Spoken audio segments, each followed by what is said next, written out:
आस्था की डुबकी, महाकुंभ की जमीन किसकी। नमस्कार, आप देख रहे हैं इंडिया वॉइस और मैं हूं आपके साथ श्रुति अंगद। महाकुंभ की जमीन पर महाभारत की जा रही है।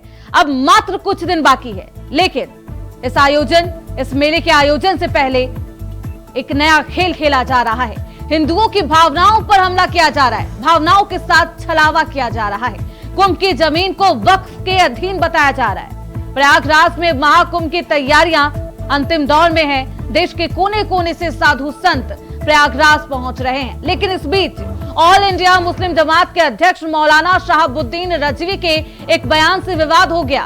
मौलाना ने दावा किया कि जिस भूमि पर महाकुंभ की तैयारी की जा रही है वो वक्फ की जमीन है, मुस्लिमों की दरिया दिली है, जिसकी वजह से ये जमीन हिंदुओं को मिली।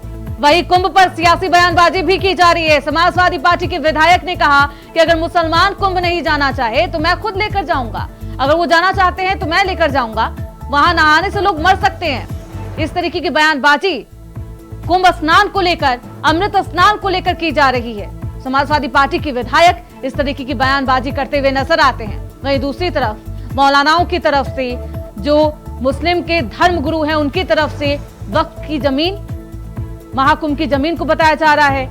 कहा जा रहा है कि 54 बीघा जो जमीन है वो वक्फ की है। सोचिए जरा, सदियों से चली आ रही महाकुंभ की इस प्रथा को, इस आयोजन को, जिस जमीन पर महाकुंभ सदियों से होता आया है, उस जमीन को वक्फ अपने अधीन बता रहा है। और ऐसे में तमाम तरीके से सियासी बयानबाजी भी की जा रही है। सनातनी मेला, इसको लेकर तमाम दावे भी किए जा रहे हैं और लगातार इस पर सियासत की जा रही है। जहां एक तरफ साधु संतों की ये मांग है, ये अपील है कि जो मुस्लिम समुदाय के लोग हैं वो मेले के क्षेत्र से दूर रहे, वहां उनकी एंट्री ना हो। इसकी मांग साधु संतों के द्वारा की जा रही है। हालांकि कुछ साधु संतों की ये मांग है, सभी की ये मांग नहीं है। निरंजनी अखाड़ा की बात करें तो जब बैंड बाजा बजाया गया तो उसमें कई ऐसे लोग थे जो मुस्लिम समुदाय से बिलोंग करते, भाईचारे की खूबसूरत तस्वीर पेश की गई थी। हालांकि जब से 54 बीघा जमीन वक्फ ये बता रहा है कि उसके अधीन है, इस पर अब सवाल कई है और आज इसी सवालों पर आज हम अपने जवाब मांगेंगे अपने खास मेहमानों से। लेकिन उससे पहले आप ये रिपोर्ट देखिए। वक्फ बोर्ड की जमीन पर क्या लग रहा है महाकुंभ? सनातनी मेला, वक्फ का दावा पुख्ता या हवा हवाई? महाकुंभ की जमीन वक्फ के अधीन, कुंभ की 54 बीघा जमीन वक्फ वाला सीन।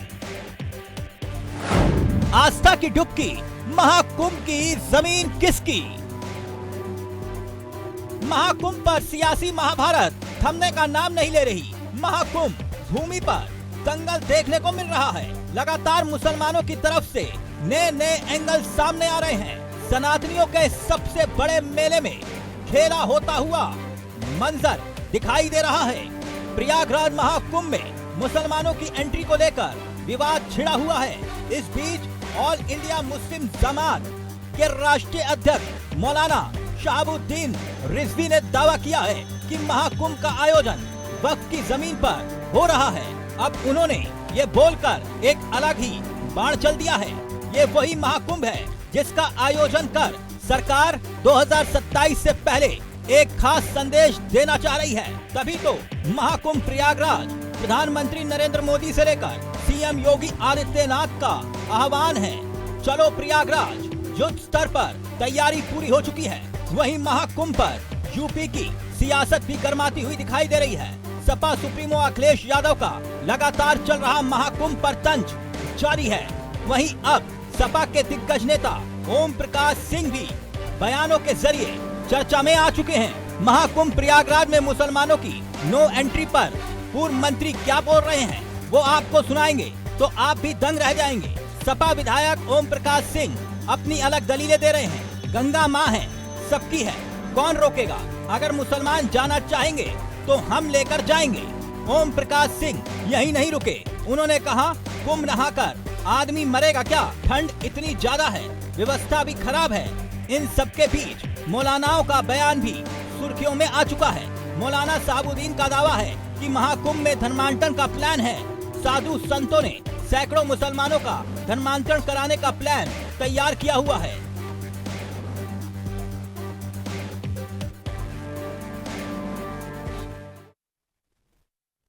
कुंभ को लेकर ये महाभारत अब उसकी जमीन को लेकर शुरू हो गया है और वक्फ वाला दावा हिंदुओं की जो भावना है उस पर आघात कर रहा है। हमारे साथ हमारे खास मेहमान जुड़ चुके हैं, परिचय करवा देती हूँ। नवीन शर्मा है, नेता है बीजेपी के, राहुल सिंह है, नेता है कांग्रेस के, और मीसम जैदी प्रवक्ता समाजवादी पार्टी की कुछ ही देर में हमारे साथ जुड़ेंगी। बहुत स्वागत है आप सभी का। नवीन शर्मा जी, आपके पास सबसे पहले आना चाहूंगी। नवीन शर्मा जी, किस तरीके के दावे किए जा रहे हैं? समाजवादी पार्टी के विधायक कह रहे हैं क्योंकि गंगा सबकी है, मां सबकी है, अगर आप लोग नहीं जाएंगे, अगर आपका जानने का मन है मुस्लिम लोगों का, तो मैं लेकर चलूंगा। ये कौन इन्हें कह रहा है? ये संदेश किसके द्वारा आया है कि है ना वहां पर नो एंट्री है भाईजानों की, मुस्लिमों की? अगर आदेश सरकार की तरफ से नहीं आया तो मुझे लगता है कि सरकार का ये दायित्व बनता है कि क्लियर आउट करे। देखिए, सबसे पहले तो सबको नमस्कार, प्रणाम। और मैं आपके चैनल के माध्यम से एक बात जरूर साफ कर दे रहा हूँ, अभी हमारी सरकार की तरफ से ऐसा कोई भी ज्ञापन किसी शासन को नहीं गया है कि हम किस धर्म को एंट्री करते हैं, किस धर्म को नहीं करते हैं। रही बात दूसरी चीज, आदरणीय श्री ओम प्रकाश जी जो विधायक जी हैं समाजवादी पार्टी के, उनका क्या व्यक्तित्व आ रहा है ये उनकी पार्टी को संज्ञान लेना चाहिए कि वो मुस्लिमों को लेके जाना चाहते हैं, किसको लेके जाना चाहते हैं, वो उनकी पार्टी के राष्ट्रीय अध्यक्ष आदरणीय श्री अखिलेश यादव जी का ही जो बखान होगा वही उनके विधायक जी ने कहा होगा। बहरहाल मैं एक बात जरूर साफ करना चाहता हूँ, हम सनातन धर्म वाले हैं। हमारी पावन माँ गंगा के आंचल में जो भी अपना उनका जल अभिषेक करना चाहे वो किसी भी धर्म का हो, हमारे से किसी धर्म के विरोध हमारी पार्टी नहीं होती है। अब जो धर्म का बंटवारा करते हैं विपक्ष का काम है, वो मुस्लिम को लाएंगे, हिंदुओं को बांटेंगे, वो उनका काम होता है। हम लोगों ने कहा स्वागत अभिनंदन है, सभी का स्वागत अभिनंदन है। माँ गंगा अविरल है, माँ गंगा के आंचल में जो भी आएगा वो पावन। राहुल सिंह जी, सुन लिया, मुस्लिमों के ऊपर कोई बैन नहीं है महाकुंभ में आने से पहले, कोई किसी तरीके का रिस्ट्रिक्शन नहीं है, कोई प्रतिबंध नहीं है। ये समझाइए अपने सहयोगी दल को जो इस तरीके की बयानबाजी करते हैं। नमस्कार श्रुति जी, नवीन भाई, विषम भाई, सबको नमस्कार। देखिए, मुझे लगता है कि पता नहीं कहाँ, भाई ने सही कहा, ये तो बात पता नहीं कहाँ से निकल गई है। और सही बात है, सरकार को क्लैरिफाई कर देना चाहिए जिन लोगों को, जैसे वक्फ बोर्ड में भी उधर जजेस भी होते हैं। नहीं, सरकार तो बार बार क्लैरिफाई कर ही रही है, सबको निमंत्रित कर ही रही है, लेकिन ये जो भ्रमित करने वाला जो खेल है ये कहाँ से शुरू हुआ है? नहीं राहुल सिंह जी, मैं बता रहा हूँ, सुनिए तो। हाँ। मैं कह रहा हूँ कि हमें तो किसी ने बोला नहीं है। हाँ। मैं कह रहा हूँ जिसने भी कहा है, हाँ। उस बॉडी के वक्फ बोर्ड के जो सीनियर अधिकारी हैं, जो मजिस्ट्रेट होते हैं, उसमें सरकारी लोग भी होते हैं जिनको नॉलेज है इस बारे में, उनको क्लैरिफाई कर देना चाहिए। ये सब बेकार के मुद्दे हैं ना। और बाकी महाकुंभ है, ये तो भाई हमारे कल्चर का बहुत बड़ा पार्ट है। सब लोग जाते हैं, नहाते हैं, जिसको ये मौका मिलता है गंगा मैया के दर्शन करने चल जाता है, डुबकी लगा लेता है। ये मानना है, देखिए जैसे हम मानते हैं कि अच्छा कर्म करेंगे तो बढ़िया फल मिलेगा, एक भगवान के पास जाएंगे, ये एक मानना है। तो वैसे ही मानते हैं कि चलिए गंगा मैया सबको माफ कर देती हैं। आस्था है, मानना नहीं है जी, समझिए राहुल सिंह जी। नहीं, आप मुझे समझाइए नहीं। हाँ। आप अगर समझ सकती हैं मेरी भावना को तो समझिए। हाँ। शब्दों का खेल तो देखिए, आप जर्नलिस्ट हैं, मैं बस ये कह रहा हूँ कि गंगा मैया नेता है, जनप्रतिनिधि है, आपके शब्दों का चयन तो और मेरे से ज्यादा बेहतर होना चाहिए। मैं तो छोटा, भावनाओं को ठेस ना पहुंचे जी, मैं छोटा नहीं। देखिए, आप समझिए इस चीज को कि भावना शब्द सुन के भावना, शब्दों को कहने का एक भावना होता है, आप समझिए मैं क्या कह रहा हूँ, आप समझ रही हैं। मुझे समझाने से बेहतर होता राहुल सिंह जी, आप है ना अपने सहयोगी दलों को समझाते, जरा बुद्धि देते, सद्बुद्धि आती उनमें, तो शायद ऐसे बयानबाजी नहीं करते। नहीं, ऐसा नहीं लगता आपको? समाजवादी पार्टी, आप मुझे ही समझाइएगा, ज्यादा लग रहा होगा कि उचित है, क्योंकि वो तो 5 सीटें भी नहीं मानते हैं, तो आपकी बात कौन सुनने वाला है?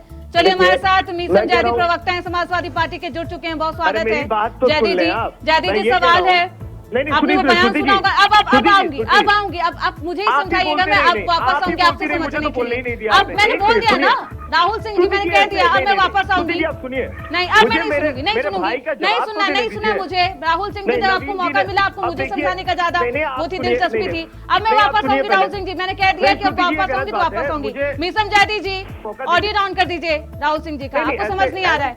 विषम जैदी जी, आपने अपने विधायक का बयान सुना, ओम प्रकाश का? किस तरीके से वो बयान दे रहे थे कि कुंभ का पानी इतना खराब है, इतना गंदा है, जो जाएगा नहाएगा, ठंड में कौन नहाता है, नहाएगा मर जाएगा। शर्म नहीं आती इस तरीके की बयानबाजी जब सुनते हैं? स्टैंड क्या है समाजवादी पार्टी का इस बयान पर? देखिए, पहले तो मेरी बात बहुत जोर से आप सुनिए। पहली चीज तो उन्होंने जो बात कही पानी गंदा है, वो बिल्कुल आप समझिए शाश्वत सच है, सत्य है। क्यों? क्योंकि गंगा मैया की कसम खा करके जो वोट दिया गया था, आज तक गंगा मैया दूषित है, पानी खराब है, पहली चीज। दूसरी चीज रही बात, बिल्कुल सही कहा उन्होंने, ठंड बहुत है। ये दिमाग में रखिए, ये दिमाग में रखिए जैदी जी, ये ना, सुनिए मेरी बात, माँ का आंचल गंदा हो वो भावनाओं से है ना ताल्लुक रखता है, संबंध रखता है। भावनाओं को आहत करने का इतनी छूट है, इतनी आप लोग इतनी मेहनत करते हैं जैदी जी, मेरी बात, किसी और धन के बारे में ऐसे बयानबाजी कर सकते हैं क्या? अरे भाई सुनिए तो, अब आप तो बिल्कुल सुनना नहीं चाह रही है, कहने का मतलब मेरी। अरे उन्होंने कहा कि पानी गंदा है, ये भी सही कहा। उन्होंने कहा बहुत ठंड हो रही है, आदमी बीमार पड़ जाएगा, वो भी सही कहा। पर आस्था से बड़ी ना कोई ठंड होती है और ना कोई गर्म होती है, ये तो आस्था का विषय है, बिल्कुल है। मगर उन्होंने जो बात कही तो वो सही कही। अब वो भी जो कह रहे हैं उनकी पूरी बात को सुनना और समझना चाहिए। आस्था है, ठीक है, अच्छी बात है, लोग जा रहे हैं आस्था के लिए, मगर पानी तो ये तो लग रहा है ना जैसे कि आप अपना उल्लू सीधा करने के लिए बैठ गए। मैंने जो गलत कहा वो भी सही है, आप समझिए, आपके समझने में ही दोष है। सिर्फ मैं ही नहीं समझ रही। रुकिए जयदीप जी, आप मुझे समझाने कुछ और देश की जनता को क्या समझाइएगा? अरे पानी ठंडा आ रहा है, बाथरूम में अच्छा नहीं आ रहा है। हाँ, कि कुंभ में जाइएगा स्नान करने तो मर जाइएगा। गंगा का पानी ठंडा नहीं है। मैंने भी क्या कहा, आपने सुना नहीं शायद जयदीप जी, हंसने में ज्यादा व्यस्त है ना, इसलिए समझ नहीं पा रहे होंगे। नहीं, क्या मरेगा नहीं आदमी, हाथ पे जाता है तो मरता नहीं है। मैंने क्या कहा, माँ का आंचल कितना भी गंदा हो, बच्चा के लिए सबसे सुरक्षित स्थान वही होता है। रुकिए अभी जयदीप जी, रुकिए, किसी और धर्म के बारे में आप ऐसा बयान दे सकते हैं क्या? किसने दिया है इतनी स्वतंत्रता, किसने दिया है आपको? आदमी मर जाएगा, आज में आदमी जाएगा, बिल्कुल मर जाएगा। इसका मरने से और नहाने नवीन शर्मा जी, हमारे भाई बंधु थोड़ा सा विराम दे दे तो अपनी बात करें। आज की डेट में मेडिकल साइंस को मानती है कि नहीं मानती है? आप मेडिकल साइंस को मानती है ना, और मेडिकल साइंस को हर धर्म मानता है। अगर कोई आपका व्रत है और बुजुर्ग है, आप उसको जाके ठंडा में लगाओगी? आप बताओ, ठंडे में लगाओगी? जयदीप जी, मैंने क्या कहा, इस तरीके की जो बयानबाजी कर रहे हैं ना, मैं किसे मानती हूँ, मैं वो सब कुछ मानती हूँ जिसमें सच्चाई होती है। फिजूल बातों को मेरा मानने में कोई दिलचस्पी नहीं है आप लोगों की तरह। दूसरी बात, जयदीप जी, आपकी पार्टी का स्टैंड क्या है उस बयान पर? शर्म नहीं आती ऐसी बयान देकर जो लोगों की भावनाओं को आहत कर देती है?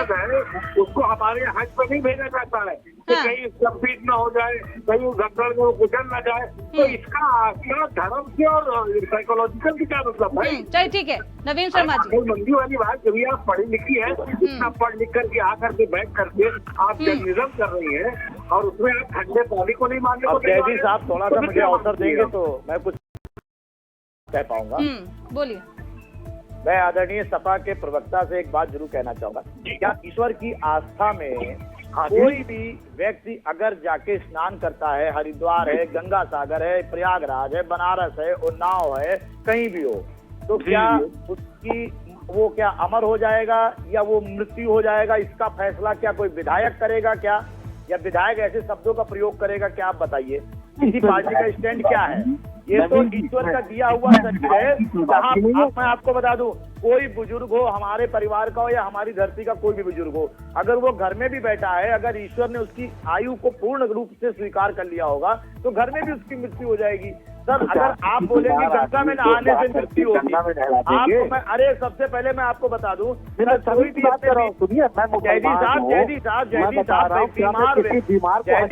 जयदी साहब मेरी पहले बात सुनिए। आपके विधायक जी ने क्या बोला, ठंड में नहाने से मर जाएगा, तो इसका मतलब है विधायक जी स्वयं घर में नहीं नहाते होंगे, उनके घर में नहाते होंगे, आप भी लगाइए। तो इसका, अरे सर मैंने क्या बोला, को बताएंगे कि कौन गंगा में नहाए, कौन गंगा में ना नहाए, कौन गंगा में, अरे सर बिल्कुल सबसे पहली चीज ये है हमें तो नवीन जी आपके स्वास्थ्य की चिंता है, हमें तो चिंता है कि आप भी बिल्कुल स्वस्थ रहें और अगर चिंता होती तो गरम गरम कपड़े पहने हुए गीजर में नहाए, गंगा में नहाए, ठंडे पानी से। निंदा करता हूं मैं आपके विधायक जी के ऐसे शब्दों की जो कहते हैं कि गंगा में नहाने से मर जाएंगे, ठंड में मर जाएंगे। अरे सर क्या बोल रहे हैं आप एक त्योहार है, एक हमारा महापर्व है, सनातन धर्म के लोग उसमें अपने ईश्वर की आस्था में ले आके एक अरे नवीन भाई मैं तो हज के लिए कह रहा हूँ कि बुढ़ा कमजोर बीमार आदमी अगर हज पे जाएगा तो मैं उसे मना करूंगा कि मत जाओ। सर मैं क्या भारत दुनिया का कोई भी इंसान किसी धर्म को गलत कहने का अधिकार नहीं रखता है। अगर आपके विधायक जी ने ये बात कही है, अरे ओम प्रकाश सिंह जी खुद सनातनी है और अगर वो ये बात कह रहे हैं तो उनको और जात पे ठाकुर चाहिए 2 नंबर पर आते हैं, स्वर्ण दर्जे के हैं, 2 नंबर पे आते हैं तो इसका मतलब पार्टी का स्टैंड क्या है? उनके इन चलिए नवीन शर्मा जी, मिसम जैदी जी, मुझे लगता है कि जनप्रतिनिधियों को वो क्या कह रहे हैं इतना तो समझना ही चाहिए। दूसरी बात ये कि मुस्लिम वोट बैंक को खुश करने के लिए आप किसी की भावना आहत कर देंगे। आऊंगी राहुल सिंह जी, भी रुकिए। किसी और की भावना आहत कर दे ये कहीं से जायज नहीं है। श्रुति जी आप हिंदू वोट बैंक को खुश कर दीजिए। उन्होंने मैं क्यों खुश करूंगी? नहीं मिसम जैदी जी, ये कोई है ना, आपको सियासी मंच नहीं दिया गया, क्या आप मुझे बताएंगे मैं किसे खुश करूं?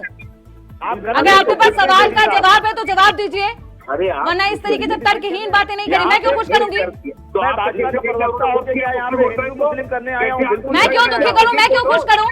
मिसम जैदी जी, आप अपने दिमाग में बैठा कर आइए कि यहाँ पे क्या बोलना है। ये आपका सियासी मंच नहीं है, आप कुछ भी नहीं बोल सकते। आप दिमाग में देखिए, आपकी पत्रकारिता जो है वो ऐसे चलने वाली नहीं है। कोई बात नहीं, आप ठीक है। मिसम जैदी जी, मेरी पत्रकारिता कैसे चलेगी मुझ पर छोड़ दीजिए, आप अपनी पार्टी को संभाल लीजिए जो ऐसी बयानबाजी देते फिर रहे हैं। ठीक है मिसम जैदी जी, सवालों का जवाब नहीं आता ना तो दूसरों पर कटाक्ष करना और पर्सनल टिप्पणी करना बंद करिए। सियासी मंच नहीं है, दोबारा नहीं बोलूंगी, ठीक है? राहुल सिंह जी बोलिए। मैं बस ये कहना चाह रहा था, आपने मौका नहीं दिया। देखिए नवीन जी कह रहे थे, अपने पार्टी की बात रख रहे थे कि धर्म के नाम पे बंटवारा नहीं करते हैं। पूरी की पूरी बीजेपी धर्म के नाम पे बंटवारा करके ही पैदा हुई और धर्म के नाम पे बंटवारा करके ही पॉलिटिक्स करती है। ये पूरी दुनिया जानती है, ठीक है, कि हिंदू मुसलमान करके ही ये पार्टी कैसे अस्तित्व में आई। पहली बार हम लोग अगर इतिहास जाके देखें तो बीजेपी बहुत नई पार्टी है।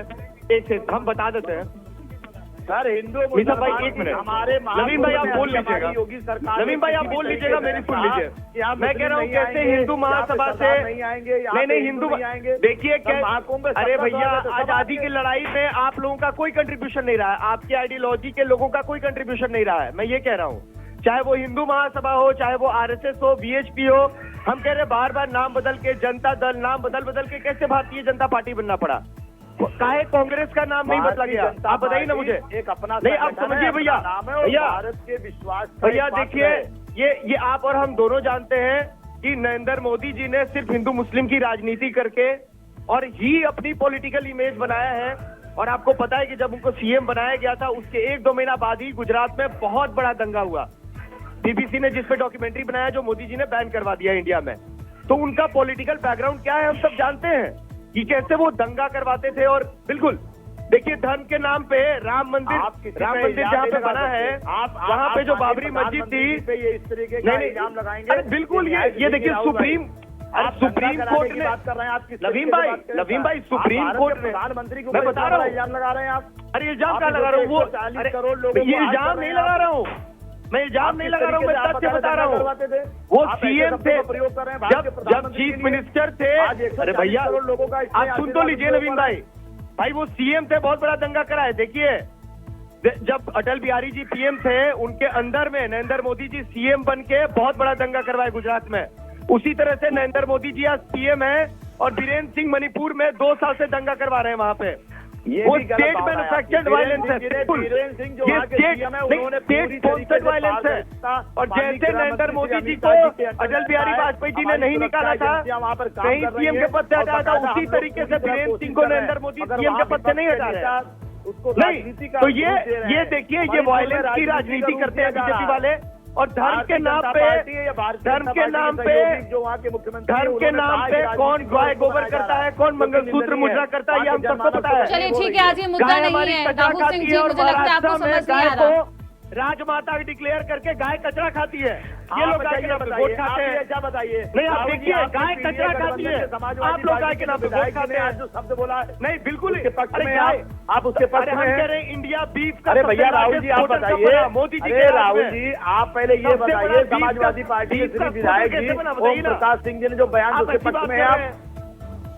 नहीं, मैं कह रहा हूँ आप उनके पक्ष में हैं, आपने आपके पीडीए गठबंधन के नेता हैं वो। आप बताइए, जयजी साहब ने अभी कहा ना ओम प्रकाश जी नंबर 2 पे नेता है, तो अगर नंबर 2 का नेता इस तरीके की बात करता तो नंबर 1 का आदेश ये तो सर मिला कह होगा दीजिए उनको। राहुल सिंह जी, ठीक है, अगर जवाब नहीं है तो शांत हो जाइए, आज का ये मुद्दा नहीं है। इन लोगों ने अराजकता फैला के रखी हुई है, वायलेंस फैला के रखा हुआ है। जिस दिन इस पर इस टॉपिक पर बात की जाएगी आपसे जरूर संपर्क किया जाएगा। राहुल सिंह जी रुक जाइए, राहुल सिंह जी अब मौका आएगा तब बोलेगा। जयदी जी बोलिए। संभल में कैसे 5 लोगों का हत्या हो गया, यूपी पुलिस ने किया, यूपी पुलिस ने गोली चलाई लोगों पे। राहुल सिंह जी रुक जाइए, बोलने दीजिए अपने सहयोगी दल के नेता को, बोलने दीजिए। धर्म के नाम पे ये जो कह रहे हैं लड़ाई बंद करवाएं। हाँ ठीक है, संभल बहरीच सामने है, हर साल दंगे करवाते हैं ये। आप बताइए ना, शोभा यात्रा में गाली गलौज क्यों होता है, गंदे गाने क्यों बजाए जाते हैं माइक डेक पे? ये हमारा धर्म बचाएंगे ये लोफर? बताइए तो। जी बोलिए। मैं कृषि जी से निवेदन करता हूँ, हमारे जो बड़े भाई यहाँ बैठे हैं नवीन शर्मा जी, उनसे ये सवाल करें कि उनके सांसद ने कहा है कि कई 100 गाय रोजाना काटी जा रही है, उसमें जो है वहाँ पर पुलिस कमिश्नर से लेकर के सारे पुलिस अधिकारी की जो भगत है उससे ये सहमत है? बिल्कुल अपने सांसद की वाणी से ये सहमत है? जो वर्तमान सरकार के स्वयं आपके सांसद राम राज्य का बखान कर रहे हैं कि जो आप लोग गौ माता को कटवा रहे हैं, उसका जवाब है आपके पास? आप ठंडे और गर्म पानी पर बैठ कर डिबेट करने के लिए क्या आप इसको कोई जवाब देंगे? बोलिए, तो बोल उनके लिए भी बोलिए, अपने सांसद के लिए। जयदी साहब मैं एक बात आपको कहना चाहूंगा, वैचारिक मंच पे जब भी कोई इस प्रकार की बातें होती तो उसकी लिखा पढ़ी में सबूत होने चाहिए। दूसरी चीज, अगर सुनिए वैचारिक मंच की बात कर रहा हूँ, और अभी आप और दूसरी चीज जो भी सब ऐसे सीट पर बैठा हुआ एक लोकसभा, देश की सर्वोच्च सभा में बैठा हुआ, पद पर आसीन, सत्ता की सबसे बड़ी पार्टी का सांसद ये चिल्ला के कह रहा है कि गौ माता काटी जा रही है, उसका व्यापार हो रहा है, और आप पूछ रहे हैं कि सबूत क्या है? बहुत अच्छी बात है।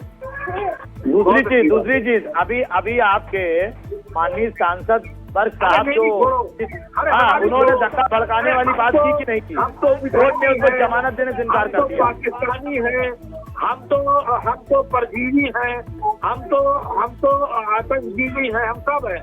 हमारी देखिए ये शब्द आपके मुंह से अच्छे लग सकते हैं, हम लोग ऐसा नहीं बोलते। हम लोग सब सर्वधर्म की बात करते हैं, सम्मानित बात है। बहरहाल महाकुंभ में आस्था है और वो हिंदुत्व सनातन धर्म का सबका स्वागत करता है। हमारे यहाँ को हिंदू से ठीक है। मैं कब कह रहा हूँ कि आस्था नहीं है, मैं तो कह ही रहा हूँ कि बिल्कुल सब लोग मगर पानी सबको जाना चाहिए, एकता की मिसाल होनी चाहिए, सभी लोग एक साथ रहना चाहिए। और वहाँ पे आप माँ गंगा पे किस लिए कमेंट कर पाएंगे? और दिल्ली की महिला आपको वोट देंगी? दिल्ली की महिलाएं परेशान। अरे सर स्वागत अभिनंदन है आपका, आप आइए, पूरा परिवार आए, पूरा देश आए। नहीं, बात करने का तरीका जरूरी वही है जिसने एक सांसद को दिया था सदन के अंदर है। ठीक है, नवीन शर्मा जी, वक्त महाकुंभ की जमीन को वक्त अपना बता रहा है। 54 बीघा जमीन पर। ठीक है राहुल सिंह जी, दिल्ली की बात दिल्ली में करेंगे, जब करेंगे तो आपको बुलाएंगे। नहीं, आप महिला है, आपको तो एक शब्द बोलना चाहिए श्रुति जी। मैं महिला भी हूँ, मैं इंसान भी हूँ, मैं पत्रकार भी हूँ, मैं सबके बारे में पूछ रही हूँ। रुकिए राहुल सिंह जी, मैं आप लोगों को 10 बार ये नहीं समझाऊंगी, ये पर्सनल आप मेरे पे मत जाइए। आप 10 बार समझाओ। बोल रही थी कि मैं पत्रकार हूँ, मुझे क्या करना चाहिए और एक अच्छे इंसान हूँ, और उसके अनुसार से मैं सवाल आपसे पूछ ही रही हूँ। आपके पास जवाब नहीं है तो मत दीजिए जवाब। नो रमेश राहुल सिंह जी उत्तर प्रदेश में हम लोग अब उस पर चर्चा करेंगे जब दिल्ली की डिबेट होगी, जब दिल्ली पर चर्चा होगी तब आपको बुलाया जाएगा। अब राहुल सिंह जी अगर आपके पास इस मुद्दे पर बात करने के लिए कुछ है तो बोलिए, नहीं तो फिर नहीं। अरे भैया आप राहुल सिंह जी रुक जाइए। नवीन शर्मा जी, कुंभ की जमीन अब वक्त अपना बता रहा है। करने पे रमेश बिधूड़ी को डूब के मर जाना चाहिए कहीं सुलभर पानी में। ठीक है, ठीक है राहुल सिंह जी। सबसे पहले तो मैं एक बात जरूर कहना चाहूंगा, वक्फ बोर्ड पूरे भारत में अपनी ही जमीन बता रहा है। उन्होंने ये भी कह दिया कि लोकसभा सांसद की जो बिल्डिंग बनी वो भी हमारी जमीन पे बनी है। आदरणीय पीडीए के नेता और समाजवादी पार्टी के अध्यक्ष आदरणीय श्री अखिलेश यादव जी ने भी कह दिया कि 5 कालिदास मार्ग के नीचे शिवलिंग निकल आएगा अगर आप खुदाई कर दें। तो सर इस तरीके के बयान कैसे वक्फ बोर्ड देता है वो उसको पता है, क्योंकि उनके पास कुछ है नहीं। आज अगर हम इतिहास को अगर दोहरा लें तो इतिहास तो ये लोग मानते नहीं है, क्योंकि इतिहास में सिर्फ ये अकबर तक ही सीमित है, मानते नहीं है। अगर हम लोग ये कहते हैं कि अगर आप इतिहास को माने तो प्रयागराज माँ गंगा अविरत जो है, संगम जो है, कब से जागृत है, जब भागीरथ प्रभु का वास हुआ करता था। ये लोग मानेंगे नहीं। अब वक्फ बोर्ड भगवान से बड़े हो गए हैं। चलिए नवीन शर्मा जी, अब राहुल सिंह जी के तहत आप ये नहीं करा सकते, जो देश भर में खुदाई अभियान चला रहे हैं ये बंद करवाइए, ये इलीगल है। चिंता मत कीजिए, जहाँ जहाँ आप हमको इशारा करेंगे हम वहाँ खुदाई कराने के लिए अपने मंदिरों को जरूर निकाल के लाएंगे। परेशान मत होइए, जो आपकी मदद, आपने मेरी मदद की उसके लिए धन्यवाद है। हम लोग को अभी आप देखिए कहाँ आपके पदचिन्ह हमें मिलेंगे। नहीं, ये भारत को तोड़ने के लिए भारत खुदो अभियान जो भारत कभी नहीं टूटेगा सर। और आपके नेता आदरणीय श्री राहुल गांधी ने जो भारत जोड़ो यात्रा निकाली थी, क्या हुआ? भारत जोड़ो यात्रा निकाले थे हम लोग ताकि लोगों को जोड़े, लोगों के बीच में जो भारतीय जनता पार्टी ने डाला है। गठबंधन के आदरणीय श्री अखिलेश यादव ने आपने जो अखिलेश यादव जो फैक्ट्री छोड़ रखा है फेसबुक यूट्यूब, जो आप कहाँ छोड़ पाए सर? आपसे बचाने के लिए गठबंधन के लोग धीरे धीरे निकलते चले जा रहे हैं। अरे गठबंधन के लोग धीरे निकलते चले जा रहे हैं। नवीन शर्मा जी, राहुल सिंह जी आ गए हैं, 400 का सप्ताह देख रहे थे सर। नवीन शर्मा जी, राहुल सिंह जी 10 बार एक ही बार समझाना पड़ रहा है। हम लोग आजादी विषय से मत भटकिए, मुद्दा वो नहीं है। राहुल सिंह जी रुक जाइए। लोग आजादी की लड़ाई में साथ दिए थे, राहुल सिंह जी लड़ाई के बाद भी भारत को तोड़ने के लिए सदैव तत्पर रहते हैं। चर्चा को चर्चा की तरह रखिए, मछली बाजार मत बनाइए आप में से कोई भी। श्रुति जी, आपका लैंग्वेज काफी देखते हैं कि बहुत संवेदनशील रहता है, हाँ, है ना? मेरा मछली बाजार बना रहे हैं हम लोग। हाँ राहुल सिंह जी, अगर आपको मेरी बात ही समझ नहीं आई तो कोई गलती नहीं है मेरी, ठीक है? राहुल सिंह जी, आप दोनों में चुप रहिए, जो चुप रहिए। मैंने आपको 10 बार बोला है कि मुद्दे से नहीं भटकिए राहुल सिंह जी। चलिए आपको बयान सुनाते हैं ओम प्रकाश सिंह का, समाजवादी पार्टी के विधायक, क्या कुछ कह रहे हैं। मुसलमान चाहेगा तो हम लेके चलेंगे ना। गंगा तो सबकी है, गंगा माँ है। माँ किसी का नहीं होता कि इसकी माँ है, नहीं, माँ सबकी होती है, ऐसा कहीं नहीं है। हाँ ये सही है कि हुकूमत नफरत, ईर्ष्या, द्वेष फैला कर हुकूमत करना चाह रही है। कुंभ नहा के मरे आदमी, पानी खराब, व्यवस्था खराब, पैसा सब लूटा जा रहा है और कोई व्यवस्था नहीं है। मैं तो यही कहूंगा कि ये जालिम हुकूमत है और इस सत्ता पर बैठने वाले लोग जुल्मी और जालिम लोग हैं। चलिए ठीक है, मीसम जैदी जी सुना आपने? हाँ बिल्कुल सुना, बहुत अच्छी बात कही उन्होंने, बहुत अच्छी बात कही। मेरी भी है, आपकी भी है, बेटे नवीन भाई की भी है, राहुल भाई की भी है। क्या गलत कहा उन्होंने? अच्छी बात कही। पानी गंदा है, अगर गंगा को एक तरफ माँ कहे, सुन लीजिए कह दीजिए, एक तरफ माँ बताए, दूसरी तरफ कहें कि माँ के पास जाएंगे तो मौत हो जाएगी। कहाँ से ये संदर्भ, कहाँ से? आऊंगी राहुल सिंह जी, रुक जाइए प्लीज, रुक जाइए प्लीज सर, रुक जाइए, बहुत प्यार से बोलिए, रुक जाइए। अरे गंगा मीसम जैदी जी, गंगा में जहर है, गंदा है, तो जाहिर सी बात है कि इंस्पेक्शन हो जाएगा। ये तो सरकार की जिम्मेवारी है, कि सरकार को जिम्मेदारी ले रही है कि मैंने बड़ी साफ सफाई करी है। तो ये वोट मांगने जब जाएंगे तो ये फिर क्यों कहेंगे गंगा की बात करते हैं? वोट मांगने जाएंगे तो महाकुंभ की बात करेंगे, वोट मांगने जाएंगे तो मंदिर की बात करेंगे। तो अगर ये बात करते हैं, जिम्मेदारी लेते हैं साफ बनने की, तो क्यों साफ नहीं करी? तो सरकार को जवाब यही है। अगर कोई सरकार से जवाब मांग रहा है तो इसमें आपका क्या सवाल? नवीन शर्मा जी बोलिए। जयदी साहब, आपने आदरणीय श्री ओम प्रकाश सिंह जी के जो बयान सुने हैं, जो उन्होंने भाषण दिया, अपनी राय दी है, उसमें आप थोड़ा गौर कीजिए। एक तरफ वो कहते हैं माँ गंगा हमारी है, हम गंगा माँ के यहाँ क्यों नहीं चलेंगे, सबको लेके चलेंगे। फिर कहते हैं वो गंदी है।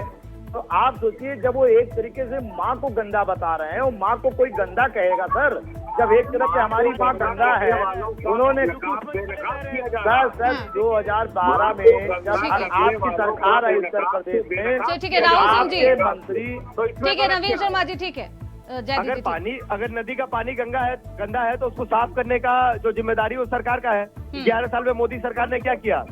आप गंगा के पानी का जाके टेस्ट करा के देखिए, उसमें मल वाले कीटाणु मिल रहे हैं, आपको पता है? तो ये ठीक है। चलिए, समय का अभाव है, आप सभी का बहुत शुक्रिया। पूरा पक्ष आप सभी का नहीं सुन पाऊंगी। नवीन शर्मा जी, मीसम जैदी जी और राहुल सिंह जी, बहुत शुक्रिया इस चर्चा में बने रहने के लिए, अपनी बातों को रखने के लिए। तो कुंभ की जमीन और किसकी है, इस पर अब सवाल उठने लगा है। वक्फ ने दावा किया है कि 54 बीघा जो जमीन है वो कुंभ की है, वो वक्फ की है, और इस पूरे मामले पर अब सियासत हो रही है। हालांकि इसके बाद क्या कुछ खुलासे होते हैं और क्या कुछ कहा जाता है, देखना बेहद दिलचस्प होगा। इसी के साथ इस चर्चा में बस इतना ही। देखते रहिए इंडिया पोस्ट।